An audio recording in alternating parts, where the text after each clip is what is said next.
Now, GC is coming up rather high for this 4, and it's not invalidated anything yet, but unless it turns down pretty much immediately, then we need to reconsider the structure of the move down off the top. At the moment, I'm counting this as a 1, 2, 1, 2, 3. I was looking for a 4, 5.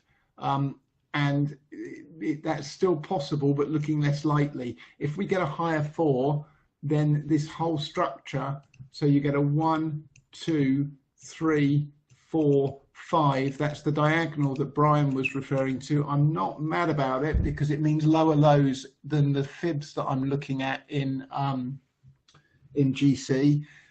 But if that's what it does, that's what it does, and we track it accordingly and then readjust the fibs and see what that means in GC to the slightly bigger count.